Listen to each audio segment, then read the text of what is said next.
So the first game on our list is Cartographers, a role-player tale. Designed by Jordy, Adan. Artist is Luis Francisco and Lucas Ribeiro. And published by Thunderworks Games. So in Cartographers, it's a roll and write game, but more of like a flip and write because there's no dice. You just have cards, and these cards flip out, and you're going to draw the shapes that they tell you to on your graph paper, essentially. And you're trying to draw them according to some scoring elements that are out there. Otherwise, you can kind of put these pieces anywhere that you want on your graph paper. There are some little mountain spaces that are on there that you can't draw onto, but you can draw around. And there's some ruin spaces. So basically, the game's played over 4 seasons. Each season, you'll flip out a random amount of cards because each one has a time on it. And whenever the time equals or exceeds the threshold of that season, you do scoring, and then you reshuffle everything, and you do it again for the next season, so on and so forth. So at the beginning of the game, there's actually these 4 cards you put down, A, B, C, D. Then you have 4 sets of scoring cards that you'll shuffle up and take 1 card from each, and then shuffle those up and place them out on those 4 letters. And so at the end of the season, if you're familiar with Isle of Skye, it's basically the exact same scoring idea. So at the end of the first season, you will score cards A and B. At the end of the second, B and C, then C and D, then D and A, so that each scoring card gets scored twice throughout the game. When a card comes out, it's going to tell you what type of terrain you have to draw, and it's going to tell you what type of shape it needs to be. So maybe you might need to draw a river, and it gives you some options possibly. So it's like you got to draw river terrain, and you can draw a straight 4x1 or like a T shape or whatever. And you choose somewhere on your mat, on your graph paper to do this, and then you flip out another card. And each of these cards, like I said, has a time at the top left, and that's how long it's going to take, or how long the season is. So once the last card comes out that breaks that threshold or equals or exceeds that threshold, you're done with that season. Sometimes a ruin card comes out, and what that means is the next card that flips out must be drawn on top of the ruin spaces on your on your graph paper or cartography sheet, whatever you want to call it. Your map paper. Your map. I guess that's true. You're mapping this out, which is why it takes so much time, because bigger areas take some more time to map out. And when some of these give you choices, you can draw a smaller version of that. So if you got to draw that river, you can choose one that's only 2 spaces and you'll get a gold. Gold, until I tell you otherwise, is simply just a scoring thing. So when you get gold, at the end of each season, you'll get points for how many gold coins you have. So getting gold coins earlier on is better than getting them later, because you'll score it for each season that you have it.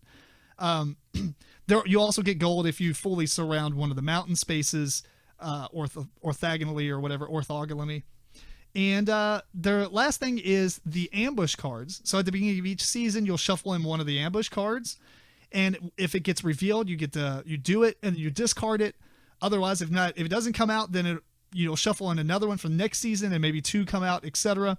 What happens with the ambush cards is it tells you to pass your sheets to the left or right, and then that player is going to draw an attack on it, which is basically just a weird shape that they'll draw on your paper. And at the end of each season, for every space orthogonally that is adjacent to a bad guy space that is not filled in, you'll get negative points. So most of the time it starts off as like -6, -10 points. So it's something you really need to deal with. And plus it gets in the way and all that other jazz. And then, like I said, you play through all 4 seasons, and you're going to add up all the points for all the seasons, and then whoever has the most points wins. The last thing I'll talk about is a little mini expansion that you can get. We were sent this as a review copy, just to be discreet, or not discreet. Yeah, so he gave us the mini expansion, but if you don't have that, I believe you got it for the pre-order, or you also got it for, if you went to conventions, you can buy it from them. It's also on BGG. Yeah, on the it's store the now. BGG store. Mm-hmm. What this does is gives you another way, or a reason to use something to do with your gold other than just scoring points. So you'll shuffle up this little mini deck of skill cards, and you'll flip out 3 of them, and they're on the table, so everybody has access to the same 3.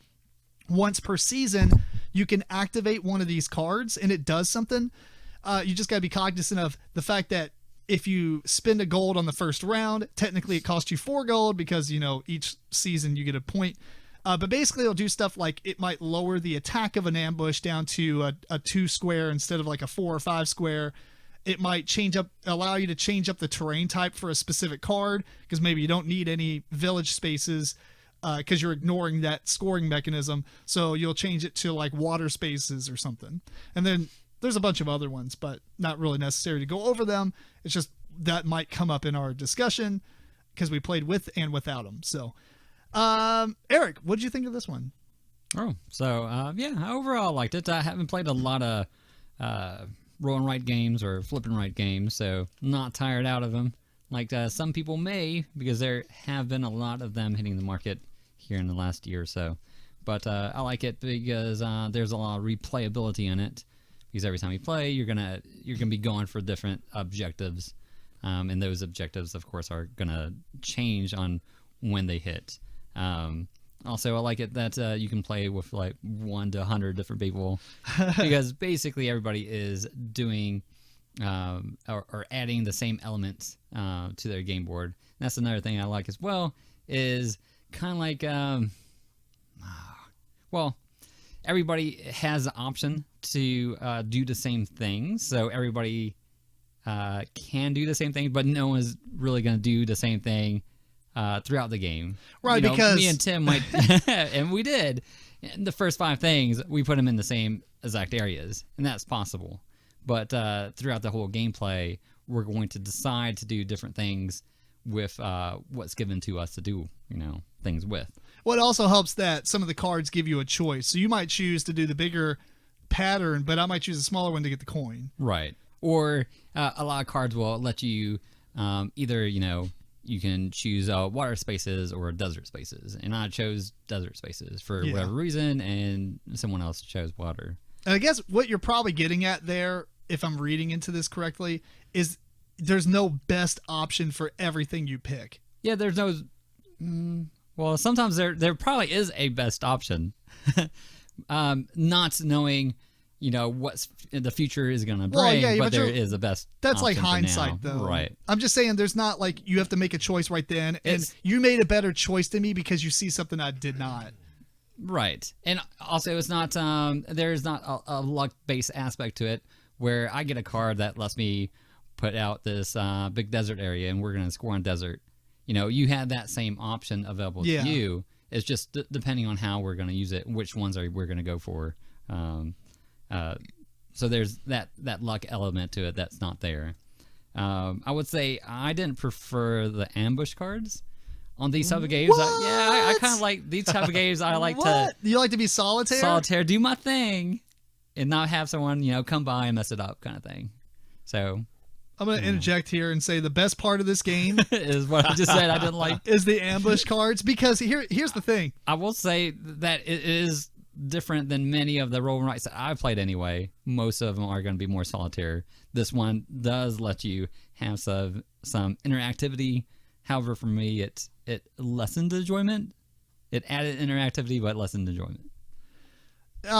I'm looking up a game that we played at Origins. I can't, unless you remember what it is, that roll and write that we played.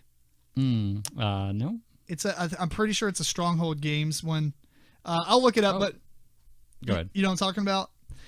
Anyway, the coolest thing about the ambush cards is in most roll and writes, the entire game is solitaire. Oh yeah. And in this one, it gives a little bit of interaction with other players. Right. And I kind of like that. I like that you have to that interaction, which some people are gonna like to take that. It's pretty mild. It's pretty easy to like leave it out if you really want it to. Yeah. But I think so. If you didn't like it, you can variant play it and just don't put it in. Yeah. Was the game you were thinking of Corinth? No, it's called. Man, where is it at? Well, keep talking. I'll find it. Okay. But So George, what do you think about it? Yeah, George, you go. I'm not sure I agree with you about the fact that when you talk about there are best options, there are better options than others. Sure. And I feel like players that sort of see those options and see how the points can go together, they might more likely make the same choices. So sure. Without the monsters particularly, you could end up with more samey play. But- In this particular roll and draw. There's no Flip and draw. Flip and draw. Yeah. Yeah. The game was called Second Chance. Yeah. Do you know what I'm talking about? Mm-hmm. And I have you don't played remember that the one? whole thing. No, I don't know that one. Well, without going, obviously this is about cartographers, but in Second Chance, 2 cards get flipped out and you choose one of those to draw on your board. That's right. And you keep going until basically you're out when you can't fill in any spaces. That game was okay. I thought it was cool. Yeah, I would say this. I like this better just because of the mechanics in this game versus that game. It kind of feels like it took that. It's like it's like 2 steps up from that game. I agree. Yeah. But not because of the ambush cards.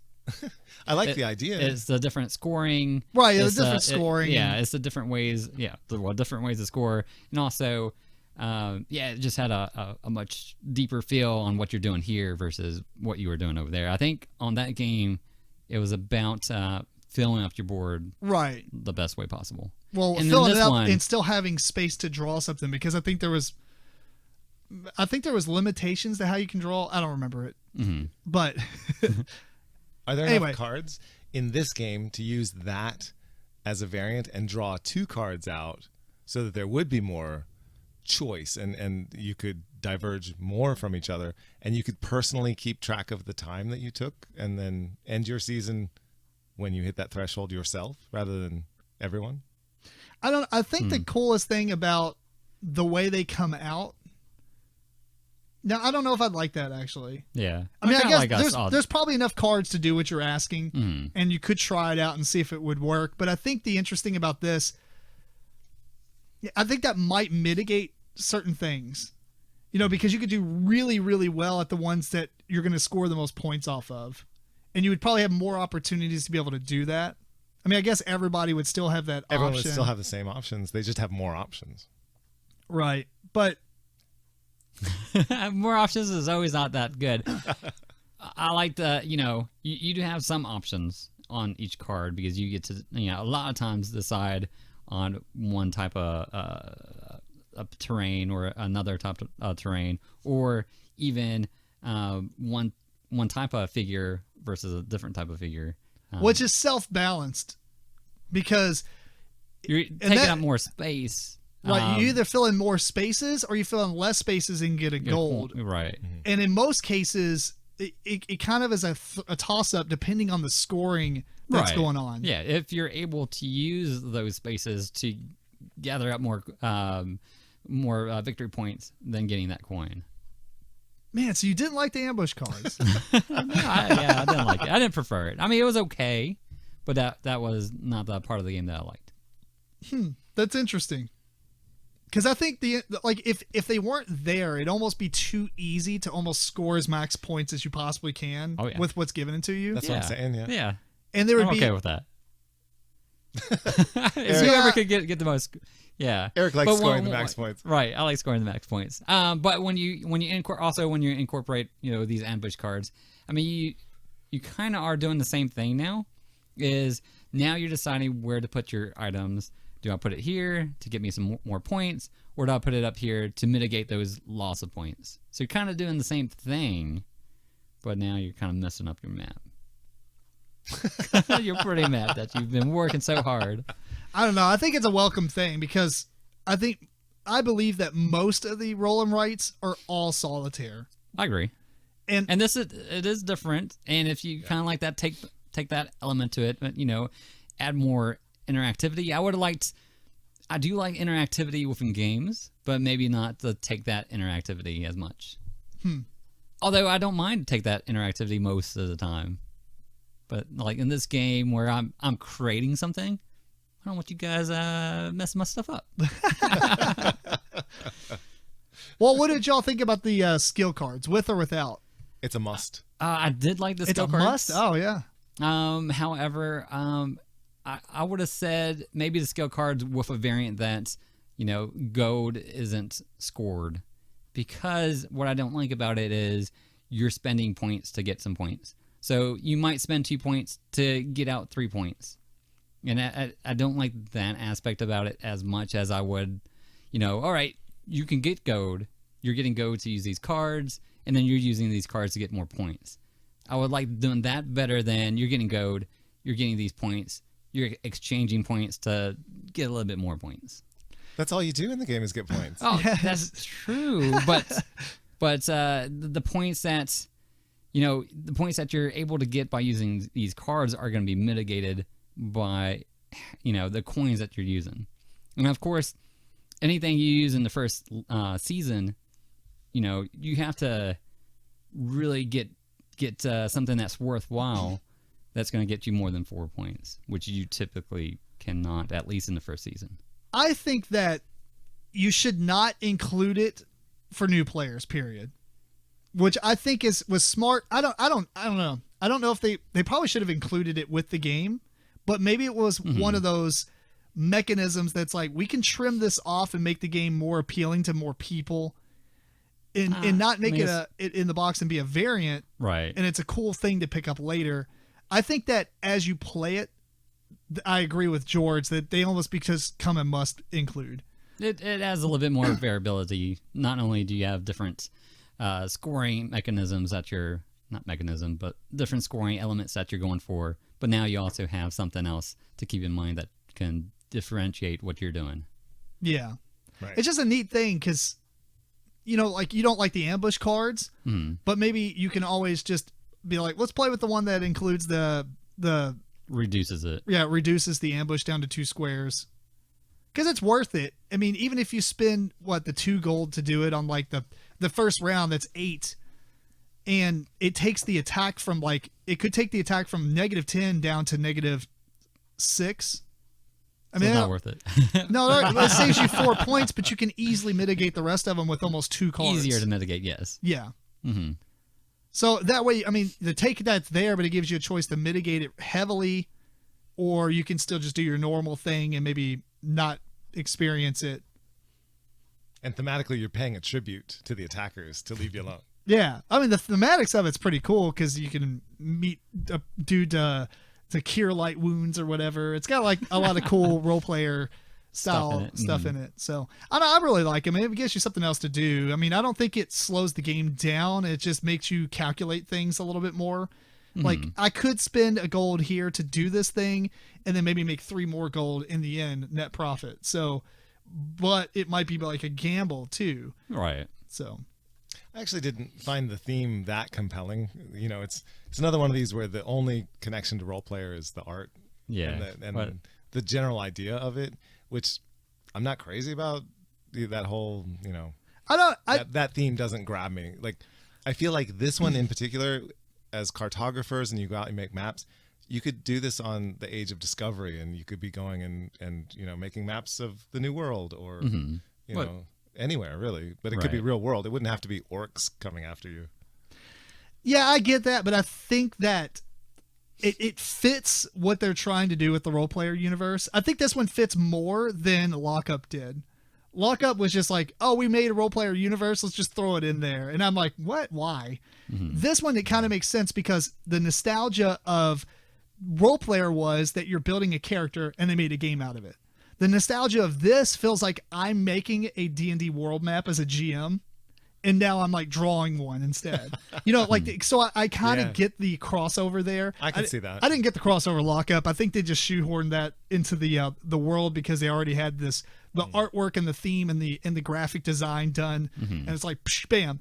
Yeah. I didn't mind it. It didn't detract from what the game was for me, but this one I think that it fits pretty well just because I remember being a DM and GM and drawing like maps and then drawing like dungeons and using graph paper to draw all the dungeons and stuff. And yeah, they should definitely do a one like that where you're actually making. That would almost be cooler if it was like you're building a dungeon. Yeah. Yeah. Yeah. I like that. That'd be kind of neat. Building a dungeon, you're just like, here's where the dragon is. There's no way he could have gotten this room. Considering that every hallway is a third the size. But yeah. Matt, you want to add anything or? It looks cool. Yeah, we'll have to play it one day once you're done with all the house stuff. Yeah. Do you play it on paper or is it a dry erase? You play it on paper, although I think that everybody should laminate their sheets for every roll to write, but that's just, whatever. Right. But it does come with a big thick pad of paper. It's a Gotcha. huge thick pad of paper, and even though it comes with pencils with erasers, you don't want to erase because it's not like other roll and writes where it's like black and white paper. This is like it's full color, but more or less it's got that weird brown sheet, like Yeah. like cartographer, match Parchment. Yeah. And so when you're trying to erase, it doesn't just erase everything. And Oh, there's I don't think it has a very good eraser on it. I tried another Yeah. eraser too, though. Oh, same thing. Yeah, it's just yeah. And you really should play this with colored pencils. Yeah, I Make think it that. easier. I might. Oh, you're like your desert's yellow and And your Yeah. water your water blue. Yeah. Oh yeah. That would be kind of cool. I might include like a couple sets of color pencils in the box. Yeah. That'd be way cooler. Actually, I'd have to include like a lot of them. Yeah. My favorite Maybe I won't part, do that. They're cheap. One of my favorite parts is that you get to draw your own symbols, really, for the different yeah. kinds of things on the map. So if you want to make your cities, with a particular kind of house with little animals in the yard or whatever, you can do that. And if Take you, as much time as you want. yeah, Yeah, we're just waiting for you, George. I was gonna say that I did like that part of it too. It doesn't really matter that you're playing with 2 players or 8 players. It's gonna take about the same amount of time, although it's gonna take as much time as one person needs. And if they're gonna go and be very detailed, it might slow down the game. Yeah, they're drawing like 3D houses. You do that later. Just write H, erase those later, and fill it in. yeah. I was not doing that. Yeah, I know. He wasn't that bad. But and then when you give it to somebody else for the ambushes, they can draw like any kind of. I mean, it helps to be thematic with what the card is, but you can draw anything. Like I was drawing little guys with X's as their eyes, like dead stuff. I saw some people online. They draw like flames, burning your land.